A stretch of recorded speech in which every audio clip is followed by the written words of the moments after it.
which makes reading, holding a book, or turning a page difficult or impossible. The content is copyrighted by the respective publishers.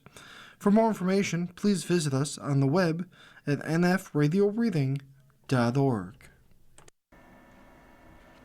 Hello, this is Donald, and for the next hour, I'll be reading from the January 16th issue of the Wall Street Journal on the Niagara Frontier Radio Reading Service. Basketball Scandal Broadens with New Charges by Jared Diamond and Louise Ranofsky, Philadelphia.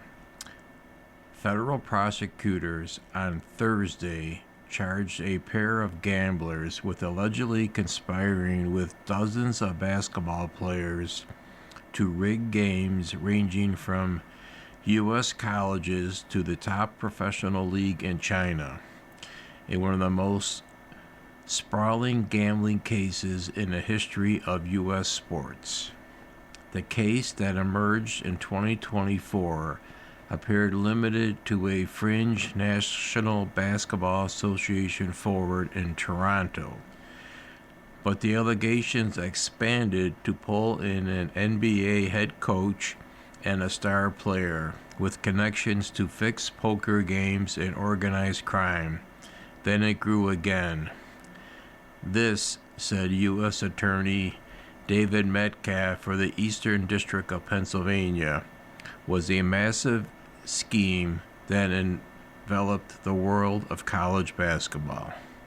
In total, the government alleges that at least 39 players on 17 Division I teams manipulated about 29 contests in 2024 and 2025 in places such as Moon Township, Pennsylvania, Hattiesburg, Mississippi. The schools alleged to be involved feature a Big East stalwart, DePaul, and two programs that reached the NCAA tournament last March, Robert Morris and Alabama State. 4 of the players charged appeared in games this week, including one who scored 21 points for Kennesaw State as recently as Wednesday night. Taken together, the charges in Thursday's indictment offered the latest reminder of how persuasive game rigging has become in the area of legal sports gambling in the U.S. No level of basketball is safe. At the center of the indictment are a pair of gamblers named Shane Hennian and Marvis Freely. Prosecutors said that the pair received 5- and 6-figure bets on contests that were fixed. Lawyers for Hennon and Freely declined to comment on Thursday. They are 2 of the same men who are facing charges in New York for allegedly conspiring with athletes to manipulate their performance in a half-dozen NBA games in 2023 and 2024. But before the scheme arrived at gyms on the campuses of Coppin State and Abilene Christian, it originated on the other side of the world in the coastal province of Jiangsu, China. Around September 2022, the government says Hennon and Fairley found a former NBA guard named Antonio Blakeney, who would become a leading scorer in Chinese basketball. Not only was he willing to accept bribes to throw games, but he was also prepared to recruit his Jiangsu Dragon teammates to help. Prosecutors allege. Lawyers for Blakely declined to comment Thursday. Within months, the scam had become so foolproof, the government said that in April 2023, Hennon reassured a co-schemer by sending a text message. Nothing's guaranteed in this world but death, taxes, and a Chinese basketball, he wrote. The same month, Fairley allegedly placed a package into Blackney's storage unit in Florida that contained nearly $200,000 in cash, bribe payments, and proceeds from the fixed Chinese games. Then, Hennon, Farley, and Blakeney brought their operation back stateside into the college game.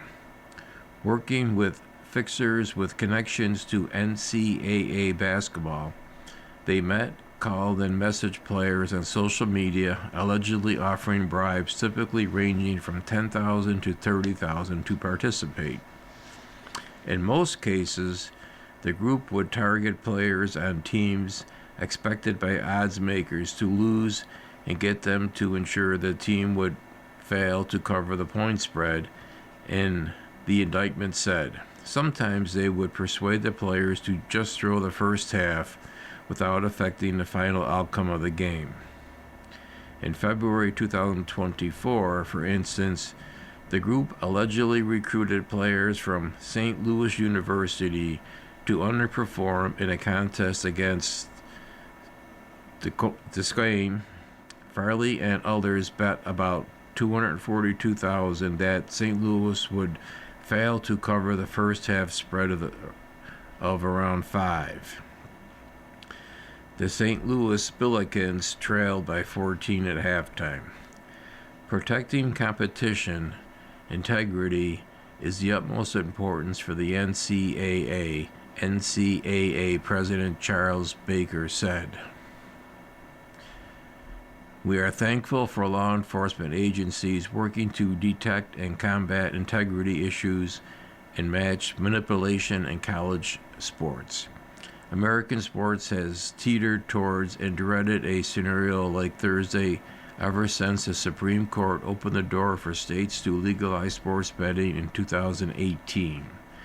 Gambling is now a cultural fixture, with fans able to gamble from their phones and in some stadiums, while every professional league maintains sportsbook partnerships.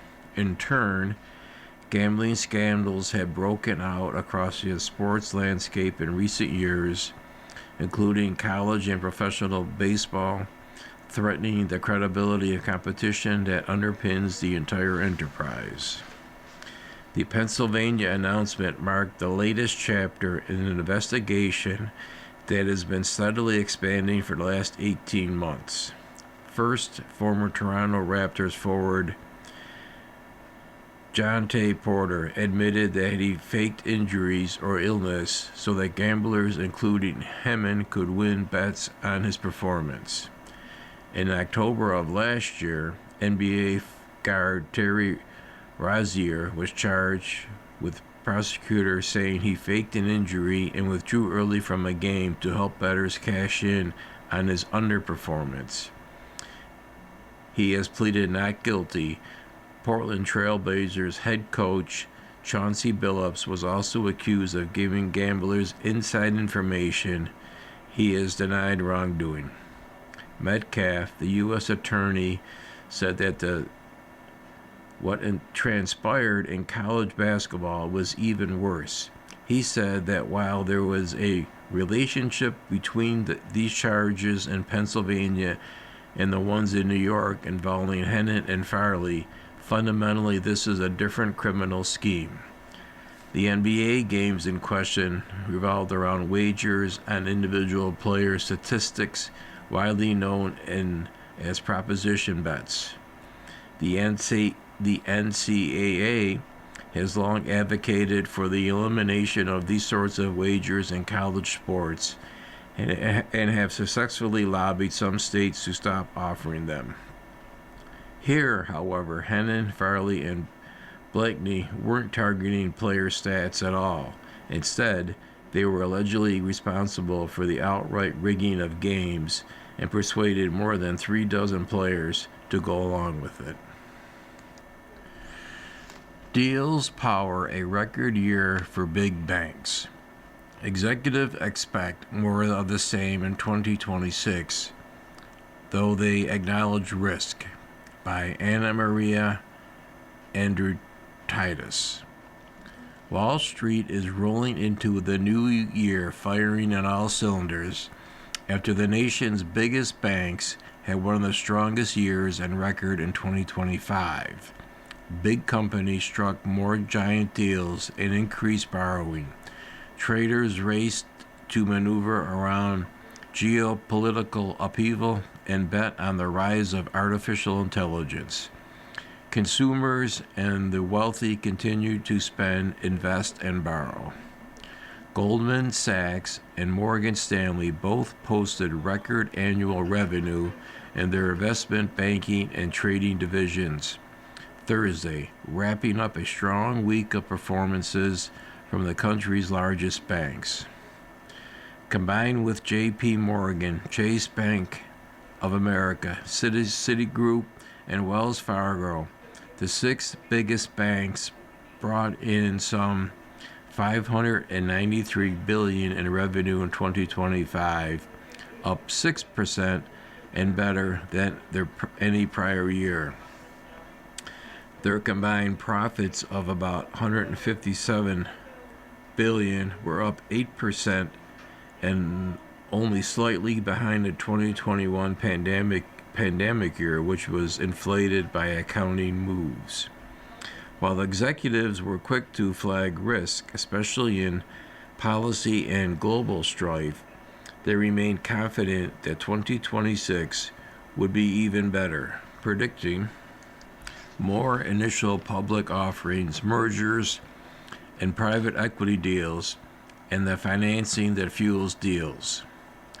Now, there is really no more time to waste. Morgan Stanley Chief Executive Ted Pick said of clients looking to strike deals. Powering the gains were trading floors across Wall Street, which saw surges in client volume from the April tariff announcements that sank markets and the recovery that put the S&P 500 and Dow Jones indexes at record highs. Goldman Sachs maintained the top spot in equities trading revenue, making $16.5 billion in fees, up 23% from the prior year, while Morgan Stanley and J.P. Morgan increased revenue by 28% and 33% respectively. At Goldman, lending reverberated across the firm, helping to increase revenue in investment banking, wealth management, and teams that are adjacent to the trading desk. The bank had record revenue from equity financing, which involves lending to hedge funds and other trading clients, and FICC financing, which involves a range of lending to clients such as capital call loans made to investment firms and warehouse financing to mortgage lenders. After a rocky start to the year, confidence returned to corporate boardrooms and executive suites to pursue mergers, with 2025 producing the second highest merger volume on record, according to data provided LSEG. The pickup in mergers and acquisitions is also fueling a rise in lending that helps make these deals happen. Industry-wide debt underwriting activity in 2025 surpassed the previous high in 2020, according to Dealogic, and the loans clients used to acquire companies also records, Dealogic said. Goldman Sachs Chief Executive David Solomon said his team had produced a slide that said that the base outcome for M&A this year would be close to the 2021 record, with the bullish view would set a record. In the IPO markets, after years of quiet, 2025 saw a thawing, and bankers are hoping 2026 could be the biggest year ever for IPOs, with rocket maker SpaceX, artificial intelligence company Anthropic, and others eyeing listings. Still, bankers caution that the year could face potential hiccups. There is concern about the future impact of increasing global conflicts, interest rate and inflation uncertainties, and a slowing U.S. job market. Geopolitical is an enormous amount of risk, J.P. Morgan Chief Executive Jamie Dimon said. I have to go through each part of it. It's just a big amount of risk that may or may not determine the state of the economy. We're listening to a reading of articles and features from the Wall Street Journal and the Niagara Frontier Radio Reading Service. Trump's healthcare framework takes aim at cost, by Natalie Andrews and Sabrina Siddiqui, Washington. President Trump is urging Congress to make healthcare a priority this year, endorsing a series of proposals that come as his party faces mounting political pressure over rising costs ahead of the midterm elections. The White House released a health care framework Thursday called the Great Health Care Plan, which seeks to lower prescription drug prices, increase price transparency, and redirect federal subsidies from insurers to consumers. Passing the proposal into law is expected to be a tall order for a gridlocked Washington that has struggled for months to agree on health care compromise aimed at easing higher premiums and other costs for millions of Americans. The plan brings together ideas that have been pitched by several lawmakers and asks Congress to codify executive actions designed to bring U.S. drug prices in line with the lowest level paid by other rich countries. The plan wouldn't replace the Affordable Care Act, which many Republicans campaign on repealing. White House officials said the measure would give more power to consumers if all the proposals were passed. The framework is light on details and doesn't endorse specific bills or give a timeline for when Trump wants it passed, but it does seek to codify many of the actions Trump has taken in addressing health care costs. The proposal doesn't endorse extending enhanced Obamacare subsidies, which expired in December. Rather than paying insurers through the subsidies, Trump's plan would instead deposit those funds directly into a health savings account, similar to a health savings account, and implement a cost-sharing reduction program. Instead of putting the needs of the big corporations and special interests first, our plan finally puts you first and puts more money in your pocket, Trump said in a video posted on the White House social media accounts. The plan calls for price transparency, urging any healthcare provider or insurer who accepts Medicare or Medicaid to promptly post their pricing and fees. Price transparency bills in Congress have support from Republicans and Democrats.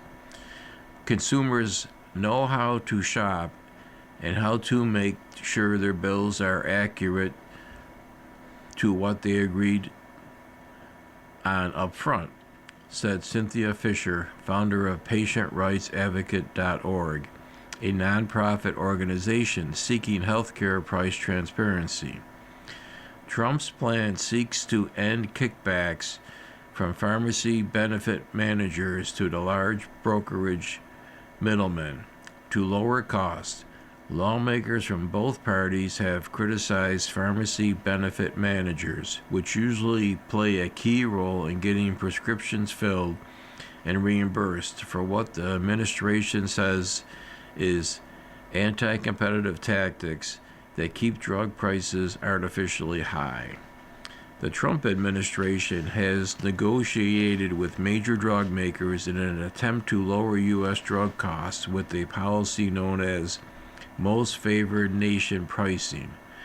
Pfizer, AstraZeneca, and EMD Serrano, along with other companies, have announced deals with the administration. The drugs are expected to be sold through a website known as Trump RX later this year. Lawmakers have struggled to come up with a compromise to extend the subsidies, which were passed during the pandemic and helped more than 20 million people. House Democrats, joined by 17 Republicans, passed a 3-year extension of the subsidies earlier this month. But the legislation has been dead on arrival in the Senate, where a bipartisan group is locked in negotiations over the alternative that would extend the subsidies for 2 years. President threatens to invoke Insurrection Act in Minnesota, by Ken Thomas and Victoria Albert. President Trump threatened to invoke the Insurrection Act, a 19th century law that could allow him to deploy the military inside the U.S. in response to protests in Minnesota that have widened after an immigration and customs enforcement officer fatally shot a woman. If the corrupt politicians of Minnesota don't obey the law and stop the professional agitators and insurrectionists from attacking the patriots of ICE, who are only trying to do their job, I will institute the Insurrection Act, Trump wrote Thursday morning on Truth Social, adding that the move would quickly put an end to the travesty that is taking place in that once great state. The Insurrection Act authorizes the president to use the military for civilian law enforcement purposes in the U.S. in a narrow set of circumstances. The law is an exception to the Paz Comatas Act, which typically places strict limits on how federal forces can be used in U.S. soil. Any use of the Insurrection Act would likely face legal challenges. The threat escalates a week-long battle between Trump and Minnesota leaders. ICE agents were deployed en masse to Minnesota on the heels of a welfare fraud scandal that brought the state's Somali immigrants into national spotlight. The Department of Homeland Security has said it is the largest operation in the agent's history. As ICE agents killing of 37-year-old Renee Nicole Good in Minneapolis last week further inflamed tensions, sparking widespread protests. A federal immigration agent shot and killed a Venezuelan man in Minneapolis on Wednesday, authorities said. The officer shot the man in the leg after he attempted to flee a traffic stop Wednesday, according to the Department of Homeland Security. Minnesota Democrat Governor Tim Walz said 2,000 to 3,000 federal agents have been deployed in the state. In a brief speech on Wednesday evening, he encouraged residents to protest peacefully and record agents' actions. Walz on Thursday made a direct appeal to Trump on social media. Let's turn the temperature down, he said. Stop this campaign of retribution. This is not who we are. Walz received support from two fellow Democrat governors, Andy Beshear of Kentucky and Gretchen Whitmer of Michigan, who urged Republican governors to join us in defending states' rights by speaking out against these threats for a chaotic and un-American federal takeover. Homeland Security Secretary Kristi Noem said Thursday that the Trump administration had no plans to pull out of Minnesota and that the ICE personnel were acting lawfully. Asked why some Minnesota residents are being asked to show proof of citizenship, Noem said, in every situation we are doing targeted enforcement.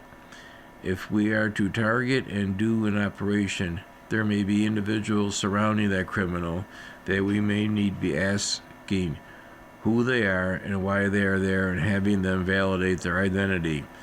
That's what we've always done. Noem said she discussed the Insurrection Act with Trump on Thursday morning. He certainly has the constitutional authority to utilize that, she said. Trump has previously threatened to invoke the Insurrection Act over tensions in blue-leaning cities, but he hasn't used the law, instead drawing on other legal authorities to deploy the National Guard in cities such as Los Angeles and Chicago. Trump said in December that he would end the deployment of National Guard units in several cities after suffering a loss at the Supreme Court over the presence of troops in Chicago. Trump considered using the Insurrection Act in 2020 to quell a protest over the killing of George Floyd, but faced pushback from within his administration. The Wall Street Journal reported at the time he ultimately decided against it. The Insurrection Act has been invoked only a few dozen times in U.S. history, according to the Brennan Center for Justice, a public policy think tank. It was most recently used by then-President George H.W. Bush at the request of California Governor to aid with civil unrest over the acquittal of 4 police officers in a beating of Rodney King, the center said. Any attempt to invoke the act would almost certainly face legal challenges. The law as written is extremely broad, says Laura Dickinson, a professor at George Washington University Law School. Nevertheless, she said, it has been interpreted by both parties as an emergency option to be used when law and order has been completely broken down. U.S. forces seize 6th oil tanker near Venezuela by Shelby Holiday, Costas Paris, and Malign Kresny. U.S. forces seized a 6th oil tanker Thursday, the U.S. Southern Command confirmed. In a pre-dawn raid, Marines and sailors launched from the USS Gerald R. Ford aircraft carrier in the Caribbean and apprehended the vessel Veronica, according to the military Southern Command. The Veronica is the latest tanker operating in defiance of President Trump's established quarantine of sanctioned vessels in the Caribbean, U.S. Southern Command said on social media. The move could raise tensions with Russia, which has been moving to protect Dark Fleet tankers in recent weeks. The Veronica has now changed its name to the Galileo, and its new registered owner is Burvestamian, a Russian firm, according to the shipping database Equinus. The tanker reflagged to sail under the Russian tricolor, as many shadow tankers have been doing. Their hope is to avoid interception by the U.S. military and skirt the blockade and Venezuelan oil movements. The tanker previously was owned by MG/Flat LLC, a company that has been sanctioned by the Treasury Department for transporting weapons from Iran for the Moscow businessman Dzhandan Imragalovich Pacifist, whom the Treasury identified as chairman of the board of LOT, is accused of helping to transport military goods globally, including one of the Russians' primary drone plants.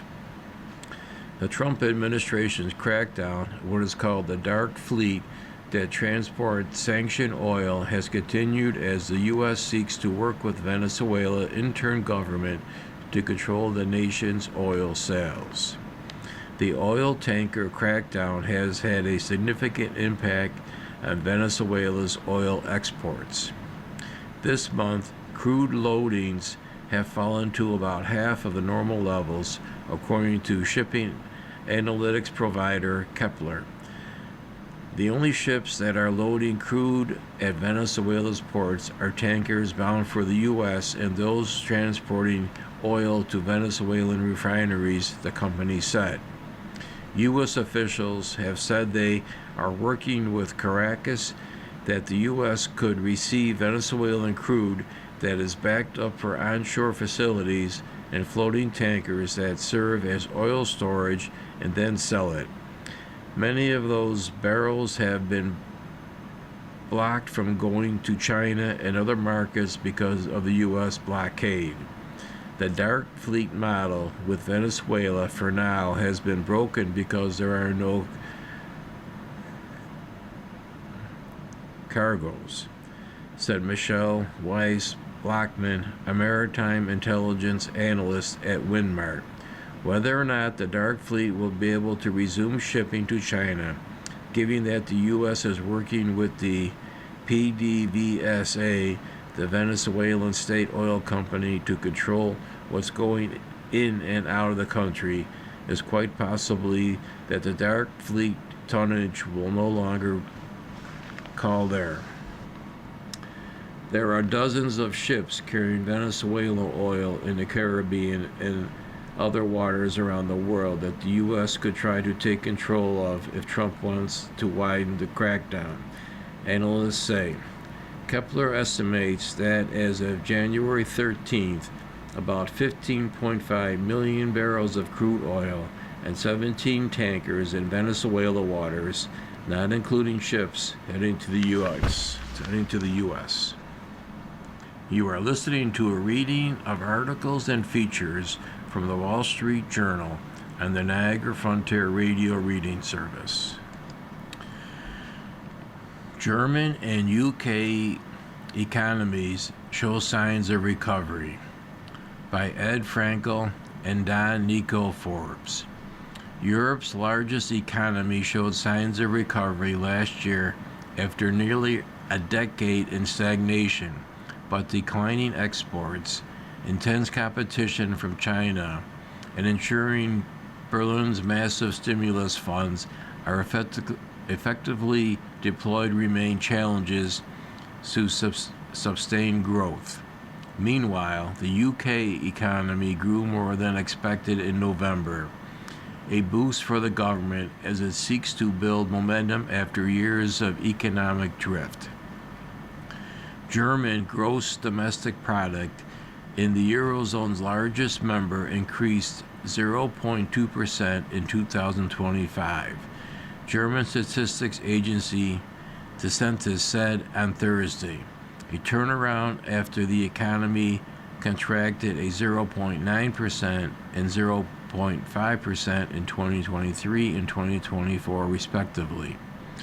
Growth was also at 0.2% in the fourth quarter, according to the early estimates by the Census. Exports of goods tumbled 0.7% in 2025, driven by lower vehicle and chemicals exports, DeSantis said. By contrast, imports rose by 3.6% after 2 years of decline.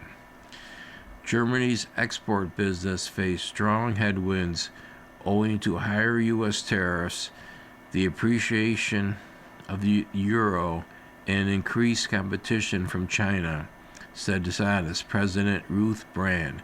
Manufacturing output was down for a third year in a row in 2025. Friedrich Merz, center-right-led government changed course on a fiscal rigidity in 2025, in part as a reaction against the threat of a pullback of U.S. military support under President Trump. Berlin pledged to unlock more than $1 trillion in defense and infrastructure projects.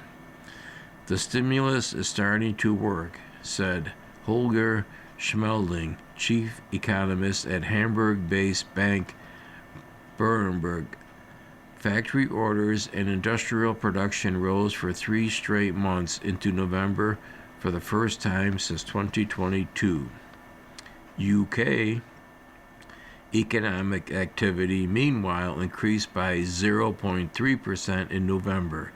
the Office for National Statistics said Thursday. This compares with a 0.1% fall in October and was above a consensus of economics polled by the Wall Street Journal, which expected a rise of 0.1%. The rise was driven by a rise in industrial production, which was up 1.1% on month. Production of vehicles, trailers, and semi-trailers rose 25.5%, indicating a recovery in the automotive sector after a cyber attack on Jaguar Land Rover in August. Services output rose 0.3% in November, boosted by retail sales and professional services. Taiwan, U.S. signed trade deal on chips by Amrith Ramakur. The U.S. and Taiwan signed a trade pact on Thursday aimed at boosting American production of semiconductors in exchange for lower tariffs, adding to the Trump administration efforts to bring critical industries to the U.S. Under the agreement, Taiwan semiconductor manufacturing will add several new factories to its cluster in Arizona as part of a $250 billion investment in the U.S., the Commerce Department said. In exchange, the U.S. is cutting tariffs on Taiwanese goods to 15% from 20% and exempting Taiwanese chip companies such as TSMC that are investing more in America. The contours of the deal were reported this week. The agreement adds to deals with trading partners including the European Union and Japan and a truce with China. The Trump administration is attempting to de-escalate tensions over tariffs to avoid denting the economy while securing added investment in the United States. The Taiwan deal focuses on semiconductors because of the dominance of the TSMC, which essentially has a monopoly on making the advanced chips that power the modern economy. They are crucial for customers from Nvidia to Apple that want to build data centers for training AI models or sell consumer products. TSMC has received several $1 billion in subsidies through the 2022 CHIPS and Science Act and will have roughly a dozen plants in Arizona after its latest expansion. Ford, BYD in talks for car batteries. U.S. car maker needs more batteries for hybrid vehicles as it shifts from full EVs. By Ryan Felton and Raphael Hung. Ford Motor and BYD are in discussions on a partnership in which the American car maker would buy batteries from the Chinese auto company for some of its Ford's hybrid vehicle models, according to people familiar with the matter. The two companies are still discussing how the arrangement would work. One idea is that Ford would import batteries from BYD to Ford's factories outside the U.S. Some of the people said, talks continue, and it's possible a deal won't materialize, the people said. The tie-up, if completed, would pair Ford with the largest Chinese car company that has struck fear in much of the U.S. auto industry over its ability to produce affordable models that carry sophisticated technology. For Ford, it solves a problem. As the company pulls back from the electric vehicles and ramps up its lineup of hybrids, it needs a battery supplier, and BYD is able to produce high-quality car batteries. We talk to lots of companies about many things, a Ford spokesman said. A BYD spokesman declined to comment. Before becoming one of the biggest car makers in the world, BYD developed a robust battery manufacturing business, including batteries for hybrid models. It currently produces most batteries in China, but the company is building up capacity in its overseas plants as it expands in markets such as Southeast Asia, Europe, and Brazil. Bernstein Research estimated that BYD's battery shipments rose 47% last year to 286 gigawatt hours. After the journal story about the potential deal was published, President Trump's trade advisor, Peter Navarro, criticized the idea on X. So Ford wants to simultaneously prop up a Chinese competitor's supply chain and make it more vulnerable to the same company that chain extortion, he said. What could go wrong here? Last month, Ford said it would pivot away from making electric vehicles in the face of slumping demand and take an expected $19.5 billion in charges primarily tied to its EV business. The company said it aims for roughly half of its global sales volume by 2030 to consist of hybrids, extended range plug-in hybrids, and all-electric vehicles. Meanwhile, Ford plans to bolster its lineup of gas-powered vehicles and expand hybrid vehicle options. To do so, Ford needs more batteries to fit the hybrid vehicles. BYD has produced some batteries for commercial vehicles at its California bus manufacturing plant, but hasn't made passenger car vehicles in the U.S. Several American automakers have partnerships with foreign battery makers. GM and Ford have had joint ventures with South Korean companies. Ford is constructing a battery plant in Marshall, Michigan, where it plans to produce lower-cost cells using technology from Chinese battery maker Contemporary Amperex Technology, or CATL. The factory drew criticism from Republican lawmakers who opened investigation into the deal and project. Ford expects the Michigan plant to start operations this year, making batteries for its coming $30,000 all-electric pickup truck. American car executives have been transparent about their fear of upstart Chinese car makers such as BYD and the threat they pose to the U.S. auto industry. Ford has said its planned new EV pickup would be an answer to the Chinese brands that have been snatching up a market share around the world. Chinese automakers are effectively blocked from entering the U.S. market because of high tariffs imposed by the White House and an imminent ban on some software in new cars. But there are signs they are interested in coming. Last week, China auto industry Geely said it's looking to an expansion to the U.S. in the next few years. Even still, Ford and BYD are familiar partners. In 2020, Ford started using BYD batteries in China for cars made by its Chinese joint venture with state-owned car maker Chang'an. A few years later, BYD approached Ford about providing batteries to its cars sold in other markets. With the EV market dialed back, executives at Ford and competitors see hybrid vehicles as a likelier technology to gain steam among U.S. car buyers. Ford has already started notching gains in a burgeoning space. The automaker's hybrid sales in the fourth quarter of last year rose 18% compared with the year prior to about 55,000 total.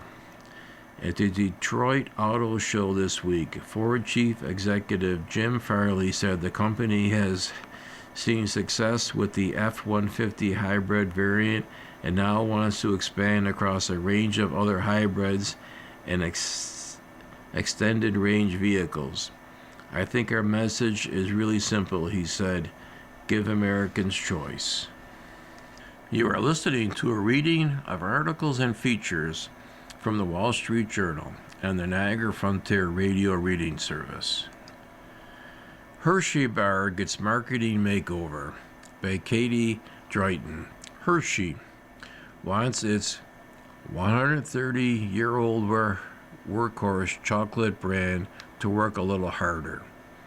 The candy and snacks maker, whose portfolio also includes famous names like Reese's and Twizzlers, has increased its marketing budget for Hershey by 20% to fund the brand's first new advertising campaign in 8 years. The Hershey Company spent $600 million total in advertising expenses in 2024. It will use both traditional and streaming TV, but also marketing channels where the Hershey brand has less experience, such as influencer companies on TikTok, live events, and actively around big cultural moments, like this year's Winter Olympics and celebrations of the 250th anniversary of the independence. The advertising push is set to begin next week. The brand will also be promoting in the most modern of advertising plays, a forthcoming movie called Hershey, about the company's founder and his wife. A product drop of limited Dubai-inspired Hershey bars last month in New York Times Squares, coupled with a sponsored presence at the Rockefeller Center tree lighting ceremony, foreshadowed the new strategy. To stay on trend in the public eye, the brand previously followed the same primary seasonal advertising playbook year after year, emphasizing Halloween and Valentine's Day, for example, to reliably affect but little applause.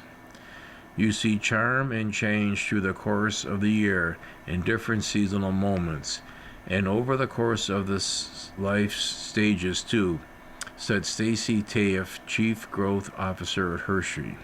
Our goal is to fill in the gaps, she said, referring to the candy shopping occasions outside of Halloween and Easter, and to households without children who eat sweets. Hershey said the whole company will benefit if Hershey's, one of the designated core brands, can increase sales. When we have growth in those big brands, that helps us fuel expansion and growth into other parts of our portfolio as well, Tayeff said. Tayeff, who joined Hershey from PepsiCo last April, has been tinkering with the marketing machinery during a bumpy period for the company. Rising cocoa costs have hurt the bottom line since 2023. It raised its outlook in October as cocoa prices moderated, but noted it would incur full-year tariff costs of up to $170 million. Organic net sales for the most recent quarter increased 6.2% from the same period a year earlier, but Halloween retail sales were subdued. Hershey and chocolate brands as a whole have so far remained surprisingly resilient to the rise of the GLP-1 weight loss drugs, said David Palmer, a food analyst at Evercore's ISI. But Hershey consumers are more price sensitive outside of holiday seasons, and the brand has more recently been overshadowed by its stablemate Reese's, which garnered more buzz with product news and innovations, Palmer said. Reese's recent collaboration with Manzola's Oreo, which promoted almost entirely on social media, exceeded internal sales targets and over-indexed with Gen Z and millennials, according to an October earnings summary from Hershey Chief Executive Keith Tamer, who joined Wendy's last August after a long stint at PepsiCo. Sale of Hershey's seasonal products in the 12 weeks ended December 28th declined by 1.8% versus a year earlier, while Reese's seasonal sales grew 0.2% according to Evercore ISI, analyst of Circana data. Reese's Original Cups, meanwhile, increased sales 17.8% more than Hershey's Regular, whose sales grew 7.6% according to analytics. To stir consumer interest, the company plans to chase headlines with new iterations of the Hershey brand. Following the $10,000 bar run of Dubai-style chocolate bar, across the whole portfolio, we are going to be ensuring that we have options that push the envelope a little more, deliver texture, deliver flavor in a new way, that's new and unique, they have said. Still, the company is mindful of some backlash against the trend of sensory overloading mishaps of treats driven by social media. There's a sense of, if I'm going to spend my hard-earned dollar on a piece of chocolate, I know that Hershey is going to deliver what I want, she said. There's power in that familiarity.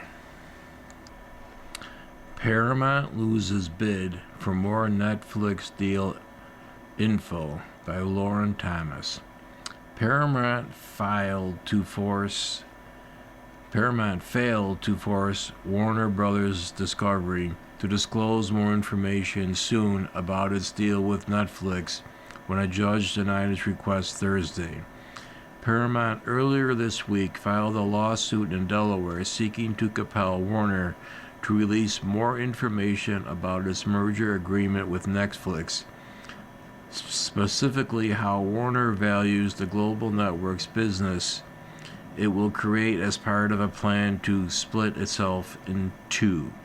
Paramount also asked the judge to expedite the proceeding for the lawsuit ahead of next Wednesday, when its tender offer for Warner is set to expire. On Thursday, Delaware Chauncey Court Judge Morgan Zern denied Paramount's motion to expedite, saying that Paramount hasn't proven it would suffer irreparable harm from any alleged omissions of information by Warner. Zern added that Paramount has other ways to find that information.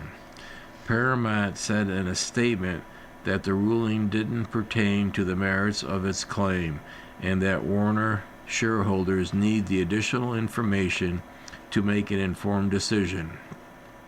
Shareholders should ask why their board is working so hard to hide this information, Paramount said.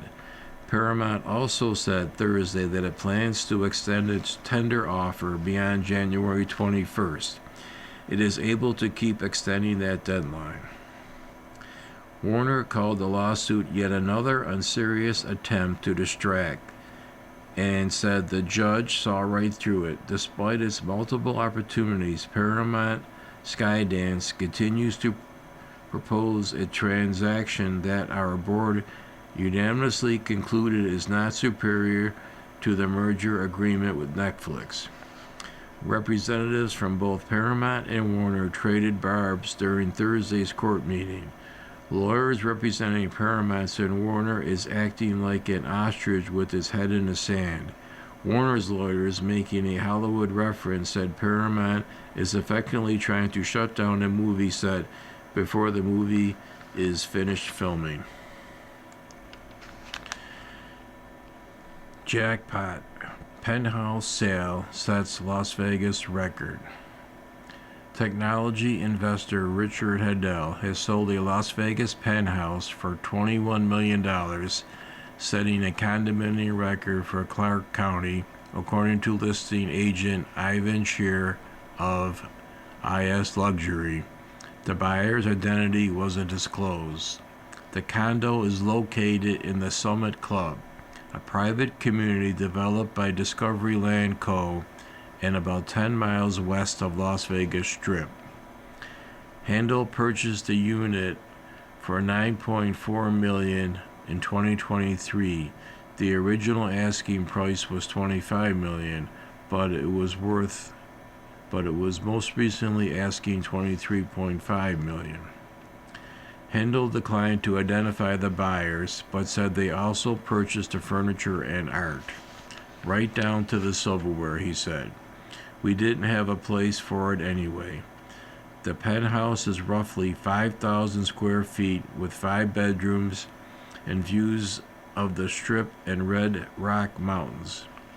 It has a wraparound terrace with a hot tub, lap pool, and outdoor shower, said Scheer, who represented the seller and buyer in the deal.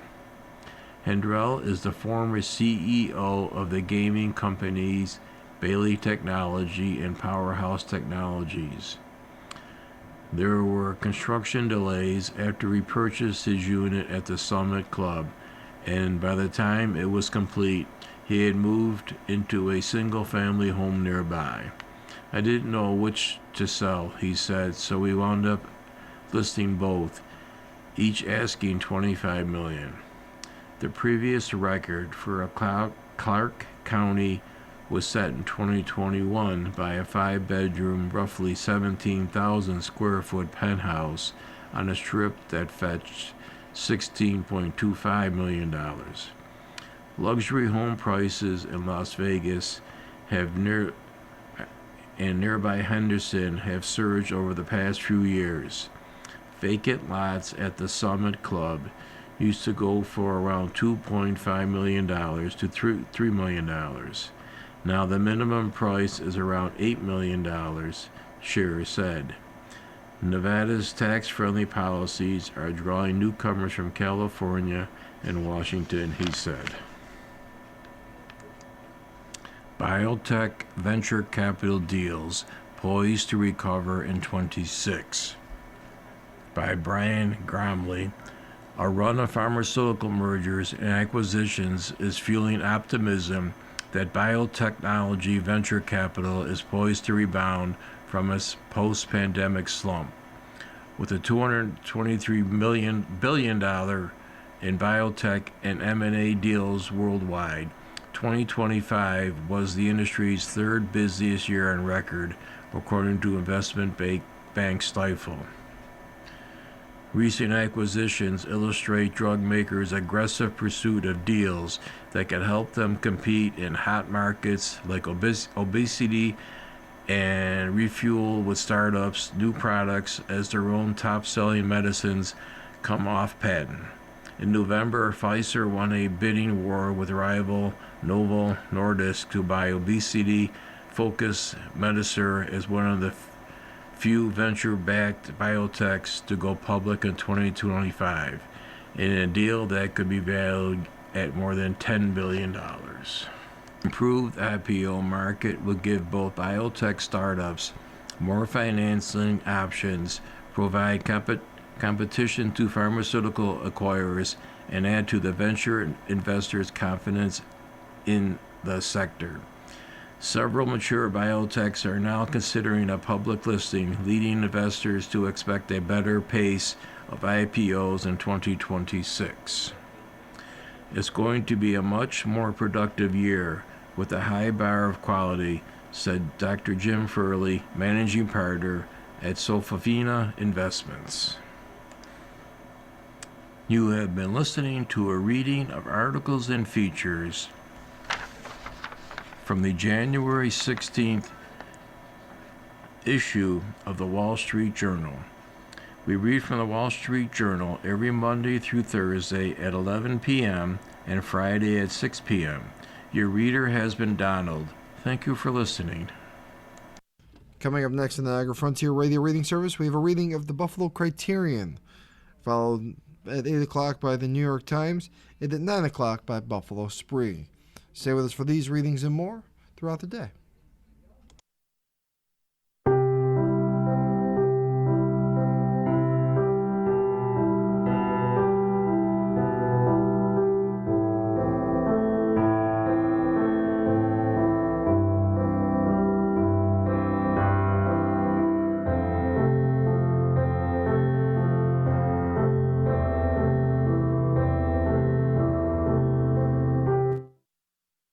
The following program is intended for listeners who are blind, have low vision,